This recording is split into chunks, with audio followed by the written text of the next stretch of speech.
el tema que nos corresponde exponer el día de hoy, abordar, es isquemia arterial aguda. Los expositores somos el doctor Eymar Iván Ortiz Méndez y mi persona Mateo Díaz Quintero, ambos residentes de primer año de medicina interna, y nuestro asesor fue el doctor Juan Carlos Arrieta. Dentro de los contenidos que tenemos para presentar el día de hoy, vamos a abordar un caso clínico, definición, epidemiología, etiología, fisiopatología, enfoque, manejo inicial, técnicas de revascularización, manejo postoperatorio, complicaciones y por último vamos a hablar de algunas conclusiones. Para empaparnos del tema, trajimos un caso clínico de una paciente femenina de 70 años procedente del municipio de Llanomar, Antioquia, que nos consulta por dolor en miembro inferior derecho. La paciente relata que es un cuadro clínico de inicio súbito de dolor en extremidad inferior derecha, el cual la despierta en la madrugada. Al examen físico encontramos que la paciente presenta una extremidad fría, pálida, cianótica, con parestesias e hipoestesias en los dedos. El examen físico que podemos ver acá es una paciente que tiene una palidez. También podemos evidenciar que tiene algunos cambios tróficos de la extremidad inferior derecha que pudieran correlacionarse con alguna enfermedad arterial de base. Entonces, el caso anterior se convierte en un preámbulo para abordar el tema de isquemia arterial aguda. Vamos a comenzar con la definición.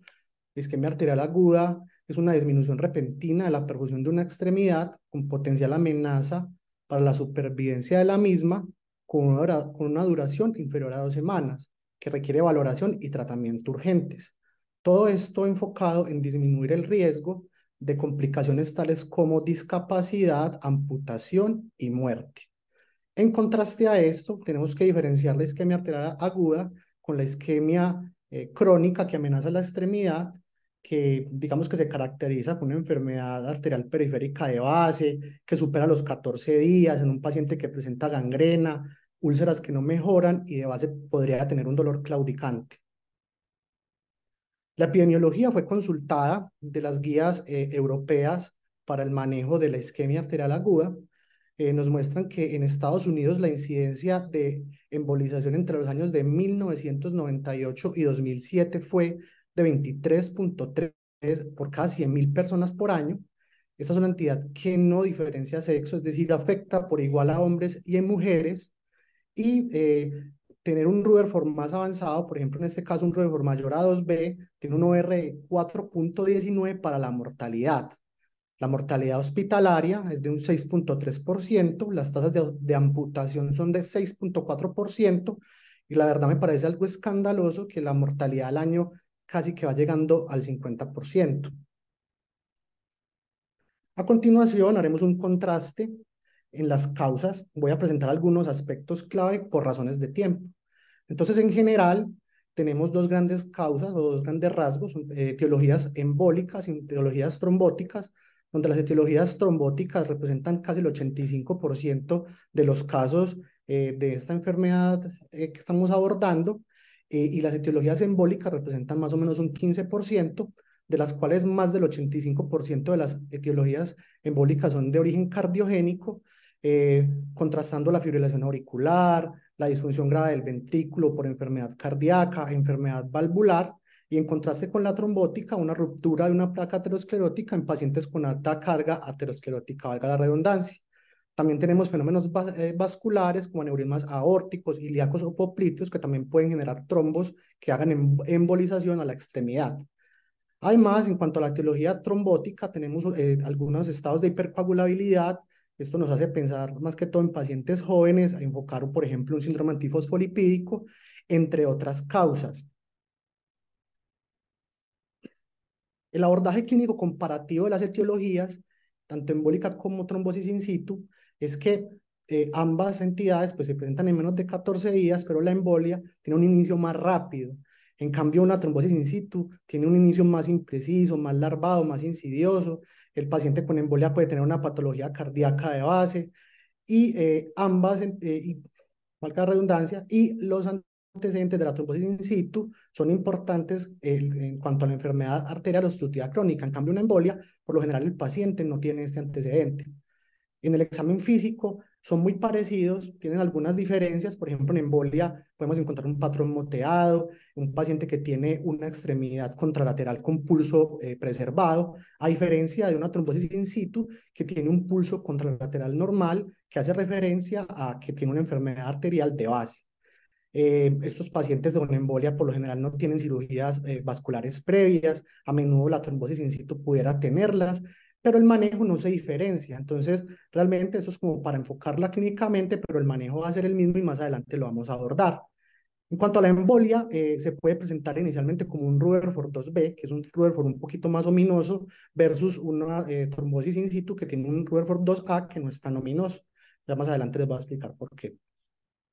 Entonces, vamos a abordar la fisiopatología, o sea, vamos a mirar cómo afecta esta enfermedad al organismo. Entonces, primero tenemos una oclusión del flujo. Esta oclusión del flujo nos va a llevar a cambios metabólicos, eh, un desbalance, o sea, la célula va a pasar de una respiración aeróbica a anaeróbica. Esto nos va a llevar a un desbalance en el ATP. Esto va a generar un aumento en el ácido láctico o en el lactato, mejor dicho. Este aumento en el lactato va a generar una acidosis metabólica. Esta acidosis metabólica nos va a conllevar un daño endotelial. El daño endotelial va a ser mediado por radicales libres de oxígeno liberados directamente desde la célula. Va a generarse un edema intersticial mediado por interleuquinas proinflamatorias como la interleuquina 1, interleuquina 6 y factor de necrosis tumoral. Esto va a llevar a una necrosis de las células, por lo tanto, liberación de metabolitos tóxicos como la mioglobina, como la creatinquinasa, el potasio, entre otros. Y esta liberación de metabolitos tóxicos va a desencadenar una disfunción orgánica a largo plazo si no se trata a tiempo la enfermedad, donde podemos encontrar rabdomiolisis, podemos encontrar a raíz de la rabdomiolisis insuficiencia renal, también es arritmogénica, también podemos encontrar una coagulación intravascular diseminada y finalmente el paciente encontrará la muerte si no hacemos un manejo oportuno de esta entidad, de esta patología. En cuanto al enfoque, es un asunto clave tenerlo en cuenta y me parece que esto es una de las imágenes o de las gráficas más importantes, haciendo una línea temporal. Iniciamos con un diagnóstico clínico y lo pongo en rojo porque el diagnóstico clínico es el gold estándar, ¿sí? Es eminentemente clínico. Los demás paraclínicos podrían ser de ayuda. Sin embargo, más adelante hablando del Rutherford les voy a explicar por qué. Después de hacer un diagnóstico clínico, vamos a clasificar el Rutherford, vamos a considerar algunos paraclínicos y cabe resaltar que estos paraclínicos no deberían retrasar el manejo final. Es decir, si por ejemplo mandamos un paraclínico de laboratorio, nos menciona que no lo puede tener de manera urgente o emergente, pues esto no tendría por qué repercutir en el manejo final. Si estamos en una institución de un menor nivel de complejidad, por ejemplo, nivel 1 o nivel 2 de complejidad, tenemos que tener en cuenta que estos pacientes deben ser manejados en un centro con experiencia vascular. Por lo tanto, estamos hablando de algo similar al infarto agudo de miocardio o a la enfermedad cerebrovascular o el accidente cerebrovascular. El tiempo es extremidad. Entonces, entre más tiempo se demore un médico en remitir un paciente con esta entidad, más posibilidad hay de desenlaces como la muerte, amputación y discapacidad en los pacientes. Entonces, como había mencionado anteriormente en esta diapositiva, el diagnóstico clínico es el GOLD, o sea, es decir, el enfoque inicial es el diagnóstico clínico. Tenemos una presentación clínica clásica que se define por 6P. Estas 6P son dolor, falta de pulso, poiquilotermia, palidez, parestesia y parálisis. Eh, Hay que resaltar que estas P no se presentan de manera simultánea, pueden ir presentándose a medida que la enfermedad avanza, pero una de las primeras presentaciones o las más tempranas pudiera ser dolor, teniendo en cuenta que el tejido que se afecta inicialmente es el tejido nervioso. Entonces, para abordar esta enfermedad, nos plantean la escala de Rutherford como condición pronóstica y descriptiva, donde un Rutherford 1 es un paciente con una extremidad viable y un Rutherford 3 es irreversible. Entonces, El paciente que presente la clínica anteriormente mencionada y no tenga una pérdida sensitiva o una debilidad muscular, podemos clasificarlo como un Rutherford 1 y es un paciente que no tiene una amenaza inmediata de la extremidad. Esto no quiere decir que hay que retrasar la remisión para el tratamiento final, solamente que nos puede dar tiempo para algunos paraclínicos. El Rutherford 2A es una extremidad que se pudiera salvar si se trata rápidamente. Entonces tiene una pérdida sensitiva que mínimo abarca los dedos, aún sin compromiso de porciones más proximales de la extremidad afectada y no presenta debilidad muscular. Eh, en el Rutherford 2B es un paciente que tiene una urgencia, esta entidad, o sea, esta parte del Rutherford, tenemos que tenerla en cuenta porque no podemos retrasar la remisión, es decir, un paraclínico no nos va a definir nada, el manejo ya sería eminentemente por la terapia endovascular que más adelante les vamos a mencionar, y las características clínicas de estos pacientes es que tienen una pérdida de la sensibilidad, aparte de los dedos, tiene una pérdida de sensibilidad más proximal, o sea, puede abarcar tercio medial, proximal del pie o incluso más proximales de la extremidad, y ya estos pacientes inician con una debilidad muscular leve dada por limitaciones para la dorsiflexión o la extensión, por ejemplo, del grueso artejo o, por ejemplo, el tobillo o a nivel que esté comprometido. Y el Rutherford 3, este es el más ominoso, afortunadamente es el que menos se presenta. Es un paciente que presenta una pérdida de tejido importante, una lesión nerviosa permanente, ya la pérdida sensitiva ya es profunda, ya el paciente tiene anestesia e incluso ya la parte muscular ya está tan comprometida que puede presentar rigidez y parálisis de la región comprometida. Entonces, en cuanto a las ayudas diagnósticas, son herramientas claves para hablar del compromiso vascular. Yo sé que ya lo he dicho en algunas ocasiones en esta exposición, pero no deben retrasar el diagnóstico clínico y posterior remisión. Dentro de las ayudas diagnósticas que tenemos está el duplex, que tiene una buena disponibilidad, tiene una buena exactitud. El problema de muchas de las ecografías es que es observación dependiente, tiene una sensibilidad del 88% y una especificidad del 95%.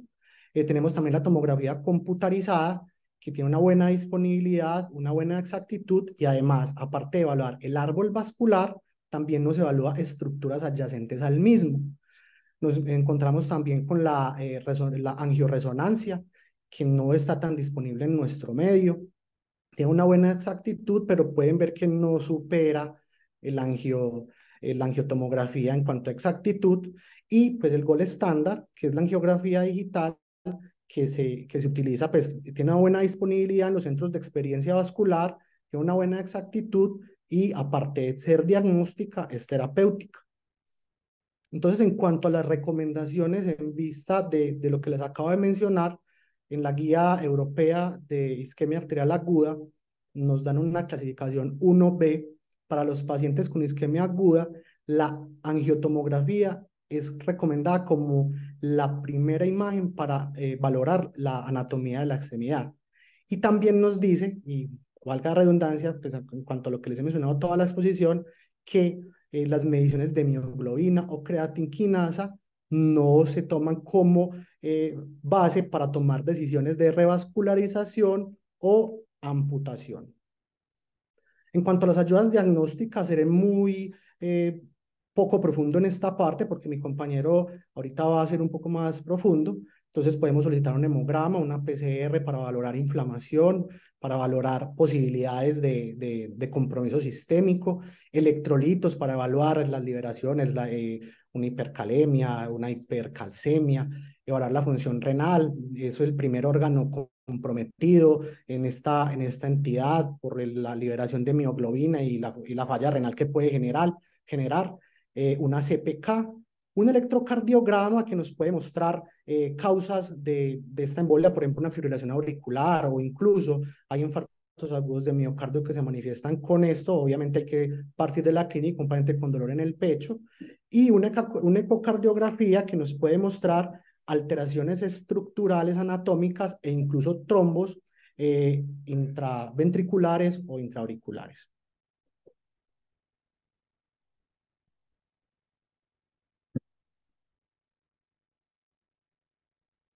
Continuando con lo que es el manejo inicial, este va a basarse básicamente en la administración de analgesia, idealmente con opioides, y la anticoagulación. Esta anticoagulación generalmente se recomienda que sea con heparina no fraccionada a una dosis inicial de 5.000 unidades en bolo o ajustada a peso en una dosis de 70 a 100 unidades kilogramo. Posterior a ello se continúa en infusión intravenosa según la respuesta del paciente y ajustada mediante el monitoreo de PTT activado. En general se recomienda la heparina no fraccionada, que es de fácil reversión, y en caso de necesitar una intervención emergente, pues podremos llevar al paciente a dicha intervención sin necesidad de, pues con la reversión. En general usamos entonces la heparina no fraccionada con el fin de evitar la propagación del trombo, y además de eso me permite, o lo que buscamos también es mantener la permeabilidad de esos vasos colaterales en caso tal de que estén presentes. Tenemos dos técnicas o dos tipos de abordaje a la hora de realizar la revascularización. Un tipo que es la cirugía abierta, básicamente mediante la tromboembolectomía mediante catéter de Fogarty, y la otra es el abordaje endovascular. Básicamente tenemos opciones como la trombólisis dirigida por catéter y la trombectomía por aspiración. Sin embargo, las técnicas endovasculares actualmente en Colombia no están disponibles, especialmente porque la trombólisis dirigida por catéter utiliza alteplasa y esa alteplasa no tiene registro INVIMA para este uso. En cuanto a la tromboembolectomía, definimos que es la primera línea en causas embólicas para llevar el paciente pues a revascularización. También se usa como primera línea en Rutherford 2B, dado de que me permite restablecer el flujo de forma inmediata, y además de eso se debe considerar siempre en contraindicación para terapia fibrinolítica. Se debe evaluar obviamente posterior a la intervención que haya un adecuado flujo, y se debe evaluar además la presencia o de trombo residual o de embolización. Esta imagen, lo que queremos mostrarles es que básicamente pues de forma resumida y concreta en qué consiste la técnica. Tenemos un catéter, que es el catéter de Fogarty. Este catéter atraviesa el trombo. Una vez se atraviesa el trombo, se infla el balón y posterior a ello se extrae pues toda la carga trombótica. Importante, tiene mayor tasa de éxito siempre y cuando se realice en arterias de buen calibre y en vasos que no tengan una alta carga aterosclerótica. Entonces, la tasa de éxito, por ejemplo, de este procedimiento en vasos tibiales va a ser menor, al igual que hay un alto riesgo de daño del vaso en caso de que haya una alta carga aterosclerótica. Como es nombrado previamente, debemos evaluar siempre después del procedimiento quirúrgico la necesidad o valorar la perfusión distal, y además de la perfusión distal, si hay la presencia o no de embolización o trombo residual. Eso lo hacemos mediante una angiotac según las recomendaciones de la guía, y en caso de que tengamos la presencia de un trombo residual, debemos considerar embolectomía o, en su defecto, derivación quirúrgica mediante un bypass por injerto venoso o, en su defecto, el uso de un stent. En cuanto al manejo posoperatorio y seguimiento, aquí nos vamos a centrar básicamente en identificar el foco. Entonces, debemos definir si la isquemia arterial aguda fue de causa embólica o fue asociada a trombosis in situ. Para definir, o bueno, como ya lo nombró el compañero, clínicamente definir si es de origen embólico o trombótico in situ realmente no es fácil, entonces nos tenemos que basar en ciertas pruebas para definir pues el origen. Valorar entonces lo que es el ritmo cardíaco mediante un electrocardiograma y un monitoreo Holter de 24 horas. Esto básicamente para descartar arritmias, siendo la principal arritmia descartar la fibrilación auricular.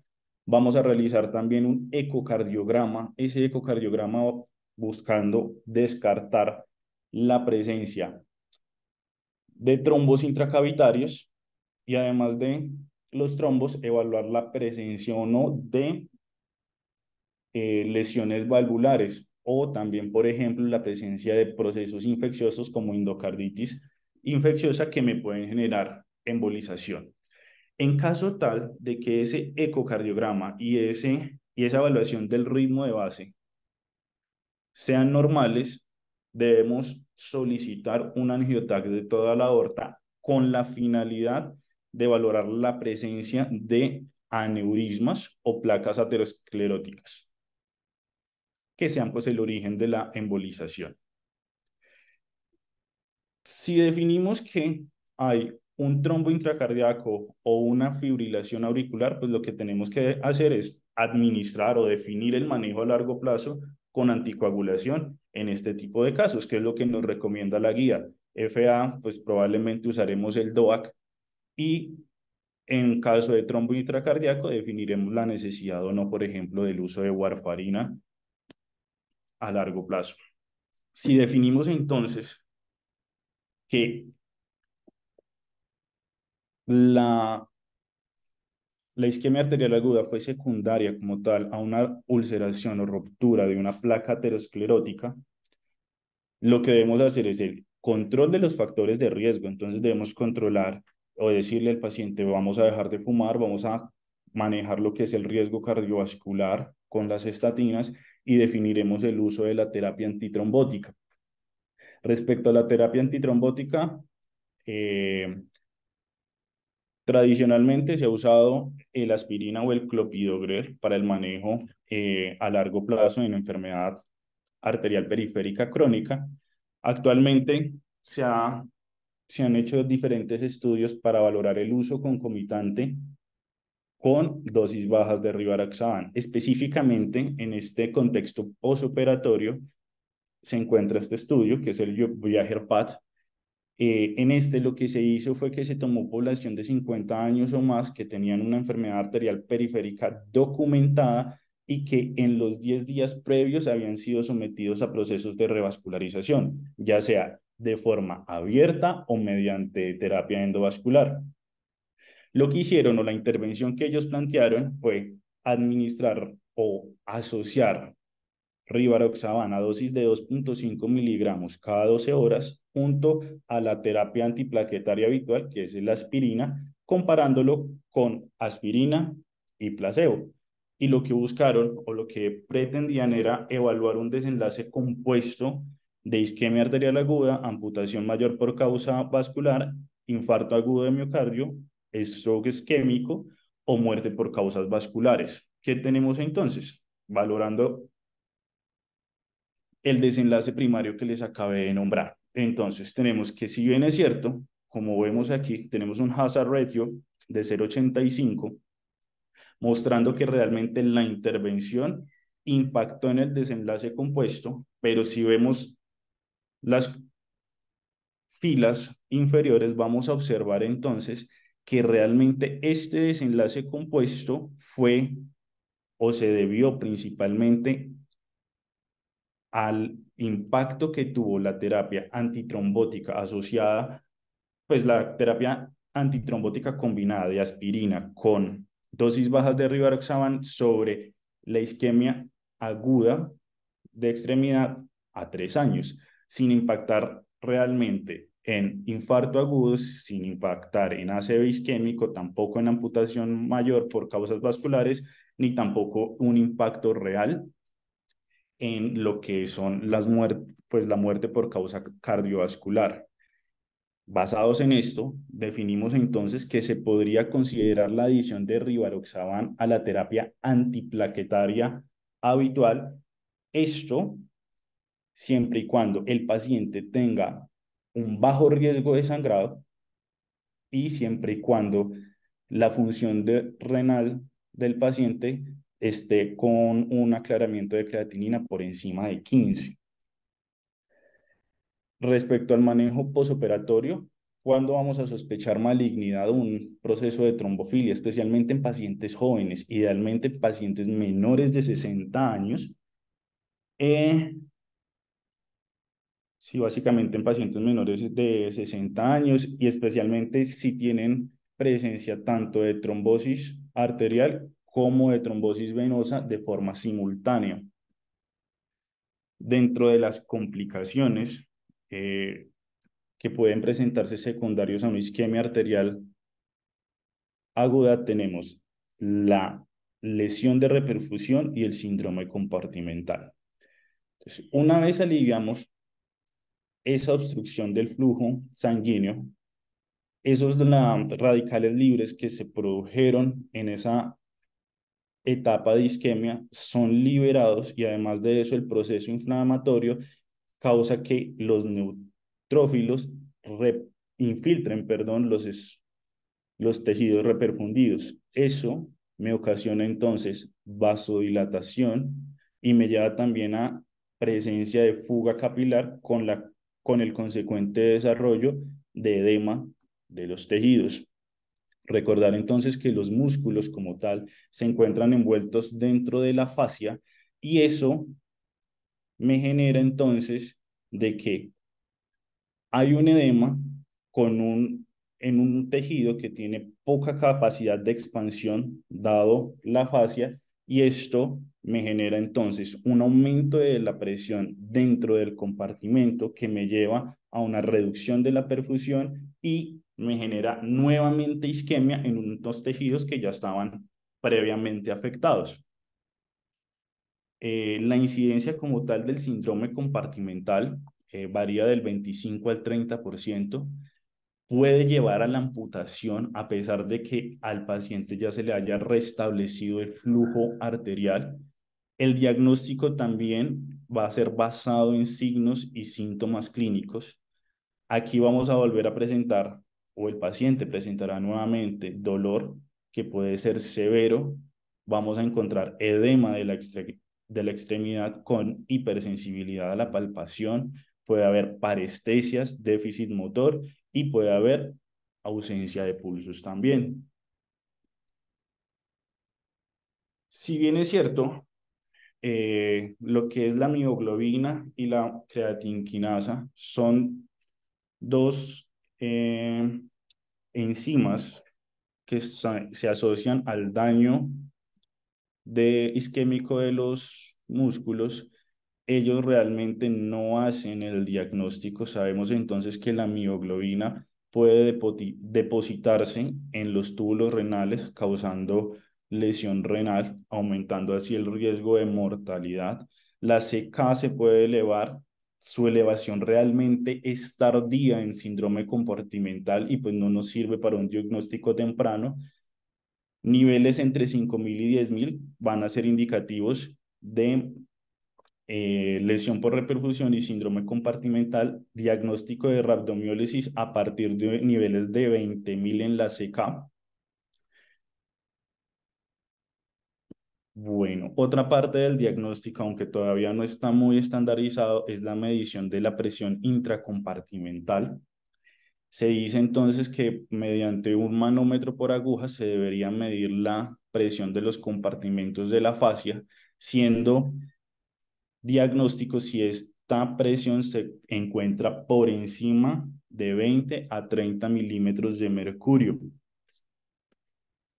Sin embargo, eso realmente en la práctica no se hace de forma frecuente ni tampoco está totalmente estandarizado. En cuanto al tratamiento, se dice que pues, el manejo realmente de un síndrome compartimental va a ser dirigido como tal a disminuir la presión dentro de ese compartimento. En este caso, pues el manejo real es la realización de fasciotomía. Se hace una fasciotomía de los 4 compartimentos y esas heridas, o bueno, las heridas de la fasciotomía se dejan abiertas con el fin de que evitar de que si hacemos un cierre temprano volvamos a hacer o llevemos al paciente a un síndrome compartimental recurrente. En algunos sitios o en algunos estudios se ha evaluado la probabilidad de hacer fasciotomías profilácticas a los pacientes, encontrándose que solo los pacientes que han sido sometidos a isquemias de larga duración, es decir, mayor de 6 horas, se beneficiarían o se podrían llegar a beneficiar de ese manejo con fasciotomías profilácticas. En cuanto a lo que nos dice la guía es, básicamente, no hagamos de forma rutinaria la fasciotomía profiláctica en caso tal de que el paciente haya sido sometido a una isquemia prolongada, como ya les dije, mayor de 6 horas, podemos pensar en la utilización de la fasciotomía y si tenemos el diagnóstico de un síndrome compartimental, sí o sí debemos hacer o la fasciotomía como manejo terapéutico. Para terminar nuestra charla, vamos a dar unas conclusiones. Son que la isquemia aguda es una disminución repentina de la perfusión de las extremidades que amenaza la viabilidad de las mismas y requiere un tratamiento urgente en un centro con experiencia. Las causas de isquemia aguda son secundarias a trombosis o embolismo, que ya muy bien las hemos abordado durante la charla, y la evaluación de la apariencia de la extremidad, la temperatura, la sensación de los pulsos, incluido el Doppler, y la fuerza se utilizan para determinar la viabilidad, amenaza o daño irreversible de la extremidad. El diagnóstico oportuno y valoración en un centro con experiencia en manejo de estos pacientes reduce el riesgo de pérdida de la extremidad, discapacidad y muerte. Y muchísimas gracias por escucharnos. Ok, bueno, entonces lo primero que les quiero decir es darles, felicitarlos, muy buena actividad académica. Con respecto al tema de isquemia arterial aguda, yo creo que una de las condiciones más complejas de este tema es la clínica, porque muchos de estos pacientes tienen riesgo cardiovascular y se presentan con una enfermedad arterial oclusiva crónica con una agudización de su enfermedad. Entonces, yo quisiera pues que nos aclararan cuando uno se está enfrentando al paciente, cómo hace uno para diferenciar entre una enfermedad arterial oclusiva crónica de una aguda y como cuáles signos clínicos nos hacen, o pues de la anamnesis o del examen clínico, nos hacen sospechar que el paciente pueda tener una enfermedad arterial oclusiva crónica agudizada, pues, o con un trombo agudo. Ok, profe, pues digamos que podríamos utilizar esta tabla comparativa que expuse acá. Entonces, el paciente con enfermedad arterial oclusiva crónica presenta circulación colateral, presenta también cambios tróficos en la piel, presenta alteración en las uñas, también tenemos disminución de los pulsos crónicamente, incluso comparando contralateral los pulsos de la enfermedad del paciente con enfermedad arterial oclusiva crónica, incluso pueden estar afectados en la extremidad contralateral evaluada. En cambio, en un paciente con una embolia, digamos que dentro de la historia de esta enfermedad, leyendo reportes de incluso del año 1563, nos mencionaban el paciente que todo el día estuvo bien, hizo sus actividades, estuvo feliz, y en la noche hizo gangrena de las extremidades inferiores súbitamente y sin conocer, digamos que una enfermedad de base previa. Pues como que es una instauración más aguda del paciente con embolia que el paciente que ya tiene previamente un diagnóstico de enfermedad arterial oclusiva crónica, profe. Ok, entonces, como ven, pues a veces no es tan fácil porque llega el paciente, pues hay unos signos clínicos que de pronto si uno conoce pues el paciente previamente o lo interroga muy bien, pero hay un tiempo. No sé si de pronto leíste sobre en cuanto al tiempo, cuánto se considera aguda y cuánto se considera crónica. Ok, ok. Bueno, profe, pues en cuanto al tiempo, eh, hay un límite de 14 días o de 2 semanas. Entonces, Exacto. cuando el paciente supera, incluso hay pacientes con isquemia aguda que pasan los 14 días y cambian a una enfermedad arterial oclusiva crónica con los posteriores eventos de gangrena, necrosis, disminución en los pulsos. O sea, esos 14 días incluso van a ser cruciales para determinar un manejo de reperfusión o ya un manejo clínico con todas las condiciones que mencionó el compañero Iván: dejar de fumar, tratamiento con estatinas, control de la presión arterial, ejercicio, etcétera. Muy bien, muy bien. Entonces, ese es uno de los datos que hay que tener en la cabeza, los 14 días, porque es un dato clave, porque cuando uno está interrogando a estos pacientes, como vieron, el diagnóstico es muy clínico y pues uno tiene que tener en la cabeza ese límite de tiempo para poder definir el tratamiento y el enfoque del paciente. Ahora, cuando la enfermedad se presenta en sus extremos, es decir, cuando es una enfermedad muy ruidosa, pues se ve como un Rutherford alto, pues uno es más fácil, pero entra la duda cuando no es, no, la instauración es insidiosa, sobre todo porque cuando un paciente se presenta, pues esto yo quisiera que aclarara más, más que todo para los estudiantes, cuando un paciente se presenta con enfermedad arterial oclusiva crónica, ¿qué riesgo cardiovascular tiene? Profe, o sea, ya cuando un paciente tiene una enfermedad arterial oclusiva crónica, incluso ya está intervenida, es un riesgo cardiovascular. Podríamos hablar de muy alto o extremo, hace parte pues de los MACE. Exacto, exacto. Ajá. Entonces, eso, muy bien. Entonces, eso es importante. Eso es uno de los desenlaces cardiovasculares mayores. Incluso en el estudio que mostraste, pues cuando se les da pues rivaroxaban, por eso es que evaluaron también stroke y enfermedad coronaria, porque hace parte pues del espectro de la enfermedad aterosclerótica y es un desenlace cardiovascular mayor. Eso hay que tenerlo siempre en cuenta porque estos pacientes pues hay que llevarlos a metas y hay que tener pues muy en cuenta pues su riesgo cardiovascular.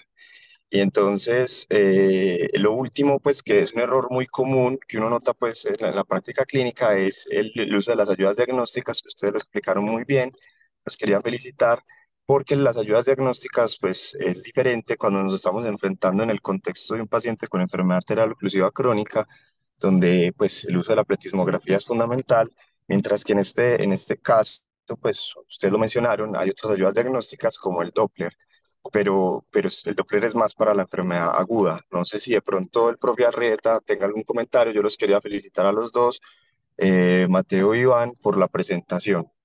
¿Será que sí le han dado el acceso? No, tengo acá solamente pues un asistente, no, solamente usted que habló, levantadita la mano, solamente usted, profe. Ah, bueno, no, listo, listo, perfecto. Entonces, bueno, entonces Ujú. si el profe pues pronto tiene problemas ahí con el dispositivo.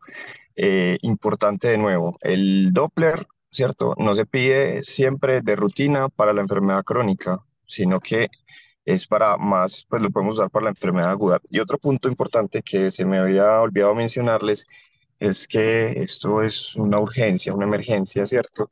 Y que aquí en Medellín, el único lugar que tiene cirugía vascular disponible en las noches y los fines de semana es el Hospital Alma Mater.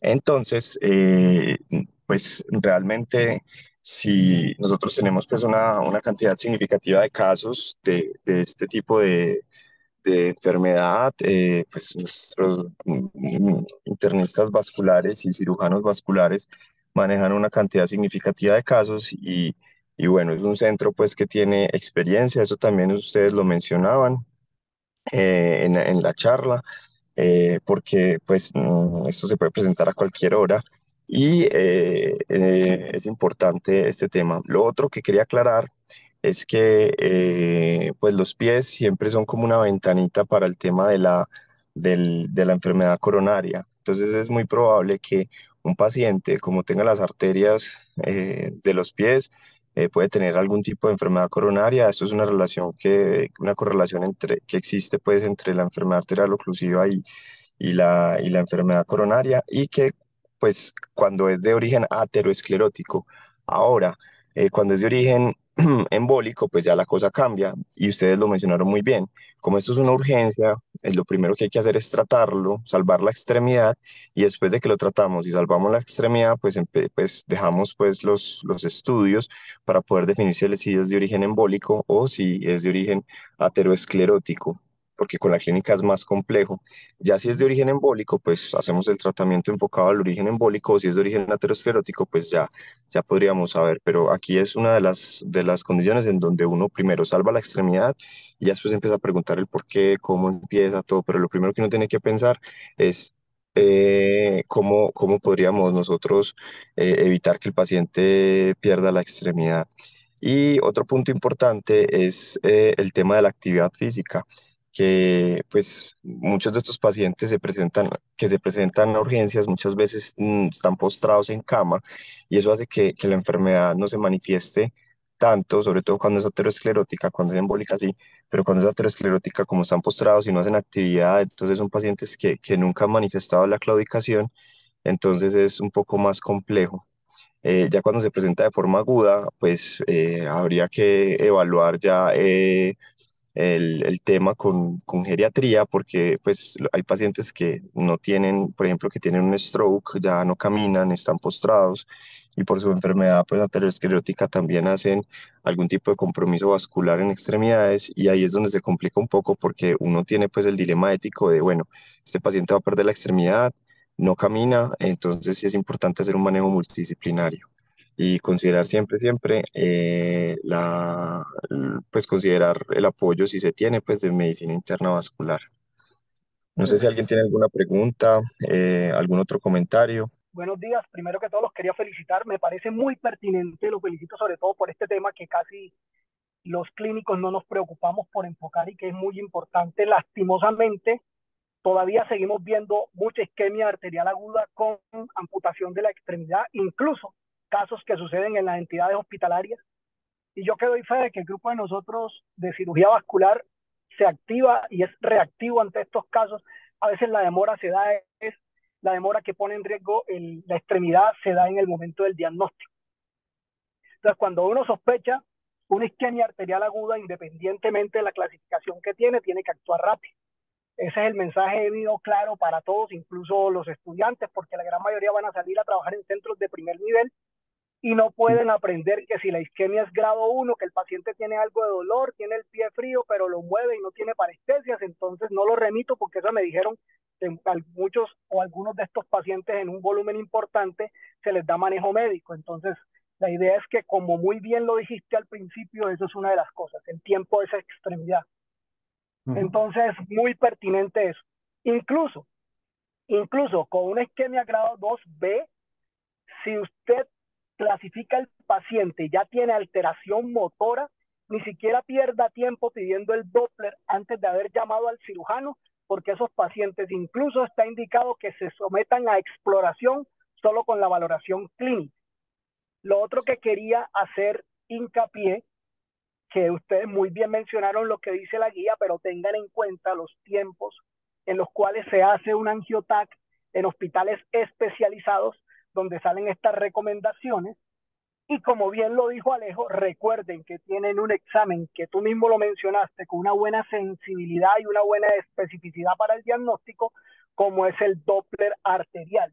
Con la ventaja que tenemos en nuestras instituciones, que incluso el quirúrgico, el que va a intervenir, puede bajar con el paciente y estar presente durante la evaluación, de manera que de una manera rápida y oportuna pueda definir un manejo precoz en el paciente que limite el daño.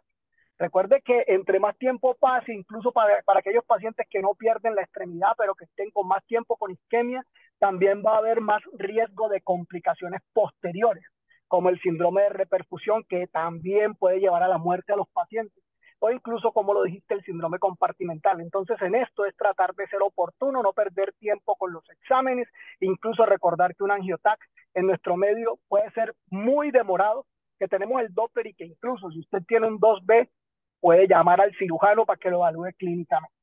Aquí es mejor equivocarse por exceso que por falta, para que ganemos tiempo. Lo otro que les quería mencionar, que me parece muy bien cómo lo planteaste, lo primero es definir salvar la extremidad, como dijimos, y la viabilidad que tiene. Ya lo segundo, por eso el manejo inicial es lo mismo. Anticoagulas al paciente y defines el diagnóstico anatómico específico para tomar una conducta, para todos, independiente de la etiología. Ya con más calma nos sentamos a la etiología y como ustedes lo mencionaron, incluso Alejo lo dijo, no es fácil. Y les voy a decir por qué, por varias razones.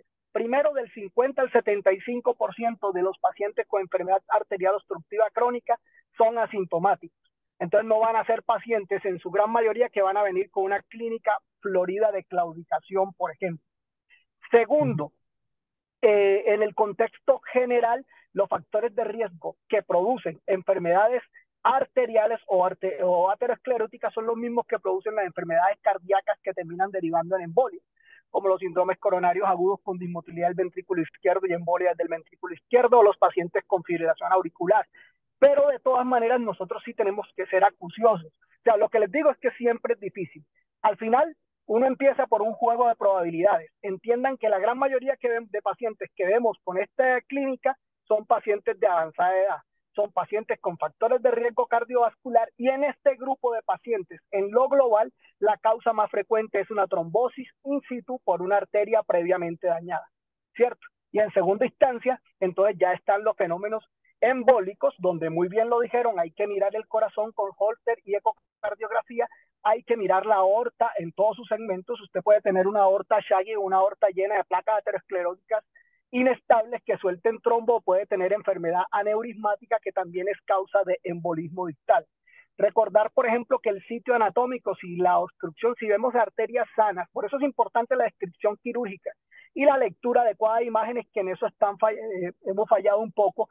Si ustedes ven las lecturas de las angiotomografías, por ejemplo, en las instituciones donde yo he estado, a veces no son tan específicas para describir las características de las placas, cosa que nos ayudaría mucho en el enfoque. Pero algo que sí les puede servir en el enfoque es la descripción quirúrgica, porque los cirujanos sí te ponen si vieron placa, si la placa estaba bien, entonces algunos describen eso que te puede orientar. Pero siempre tener en cuenta que el diagnóstico etiológico va a ser difícil. Estoy de acuerdo con todos los exámenes que tú dijiste que se tenían que tomar, la ecocardio, el Holter, estudiar la aorta, ¿cierto? Y ojalá que tenga uno una buena anatomía descrita, no solo de la extremidad comprometida, sino de la contraria. Porque si la contraria tiene placas ateroscleróticas, ella tiene algunas lesiones críticas, pues eso nos va a orientar obviamente a lo más frecuente. Y por último, sí que hay otras causas que cuando no encontramos una causa, sobre todo en pacientes jóvenes que hacen estos fenómenos, hay que considerar situaciones protrombóticas como el SAF. No nos puede faltar en un paciente sin factores de riesgo cardiovascular que hace una isquemia arterial aguda, estudios de SAF. Obviamente mirar al corazón por si tiene alguna cardiopatía dilatada o de estas que le da a los jóvenes. Y otras condiciones que a veces se nos olvidan, recuerden que las disecciones, ya sean traumáticas o primarias en los pacientes que tienen enfermedades como el Ehlers-Danlos, pero también es una causa que aunque infrecuente, ustedes como internistas deben tener en cuenta. Los felicito, me gustó mucho la exposición y tengo una pregunta para inducir una respuesta de algo que quiero que tengan muy claro. Hablaron de la anticoagulación, pero a mí sí me gustaría que me dijeran, según lo que leyeron, ¿hasta cuándo se anticoagulan los pacientes? Pues, o sea, se ha definido que la anticoagulación a largo plazo, pues va a depender de la etiología, como lo hablamos. Ya posterior a la intervención, con lo que nombrábamos de acuerdo a la terapia que se planteó en el estudio Voyager-PAD, que es básicamente lo mismo que hablar de la terapia COMPASS. Lo que recomienda, por ejemplo, la guía canadiense del 2022 es que se debe continuar la terapia con rivaroxaban a dosis bajas asociado a aspirina de forma indefinida, evaluando el riesgo de sangrado del paciente de forma rutinaria, porque, como les dije, una de las contraindicaciones para el manejo con rivaroxaban es el alto riesgo de sangrado, sabiendo y partiendo que en ninguno de los dos estudios se define claramente qué consideran los autores como alto riesgo de sangrado, sino que lo ponen tal cual como se los estoy planteando. Entonces, en teoría, debería uno continuar esa terapia doble lo que más lo tolere el paciente. Sí, mi pregunta va enfocada es porque, muchachos, yo hice esa revisión para el año pasado, precisamente para el congreso de ustedes, el simposio, y me llamó mucho la atención que cuando uno revisaba en retrospectiva de dónde salía la recomendación de anticoagular a los pacientes con isquemia arterial aguda, se remite uno a la guía del 2012 y ahí lo único que dice es que sale del concepto teórico de que si usted pone anticoagulación en este contexto, teniendo en cuenta que la mayoría de los casos son ateroscleróticos, eso estabiliza el trombo y evita la extensión de la isquemia, pero eso no ha sido probado ni ha sido mostrado en estudios clínicos controlados. Peor aún, en ninguna parte te dicen, después de que haces una isquemia arterial aguda, por cuánto tiempo vas a anticoagular al paciente. Se los digo por qué, porque en muchas ocasiones los cirujanos vasculares le operan a los pacientes y nos dicen a nosotros, pues así ha sido aterosclerótico, bueno, listo, entonces, ¿por cuánto tiempo lo vamos a anticoagular? Porque vino con una isquemia aguda. Entonces, eso no está descrito. Lo que sí está descrito es lo que tú acabas de mencionar, es que a medida que va pasando el tiempo se acumula el riesgo de sangrado de estos pacientes que por lo general son ancianos y muy comórbidos. Nosotros incluso habíamos planteado como recomendación de expertos que el máximo, digamos que el paciente tuvo una cirugía cruenta, que le estuvieron haciendo un puente o que tenía mucha carga trombótica, máximo sería un mes. Pero ya las últimas recomendaciones, teniendo en cuenta el Voyager, que fue donde los pacientes estuvieron en su proceso agudo y apenas egresaban, se les ponía la terapia combinada, es una buena alternativa cuando usted considera que el paciente se va a beneficiar de la terapia combinada de rivaroxaban ASA, que usted le puede iniciar al paciente incluso una vez esté de alta, teniendo en cuenta que las intervenciones que se hicieron aquí fueron por debajo del ligamento inguinal, infrainguinales. Entonces, femoral, de ahí, o sea, nada para aorta, eso todavía no tiene evidencia con esta terapia. Y teniendo en cuenta el riesgo de sangrado de los pacientes. Entonces, lo que antes hacíamos, que incluso salía el paciente después de isquemia aguda, independientemente de la etiología anticoagulado, si no tenía otra indicación de anticoagulación, al menos 3 meses, después nosotros vamos un mes, pero ya vieron que las guías nos están hablando específicamente de que incluso pudiéramos empezar a ponerle a ese paciente terapia combinada, que es el que consideramos de bajo riesgo de sangrado. ¿Y por cuánto tiempo vamos a dar esa terapia combinada? Recuerden que cuando ya la enfermedad está estable, según el estudio COMPAS, esto sí definió en el estudio, en el Voyager no, pero en el COMPAS sí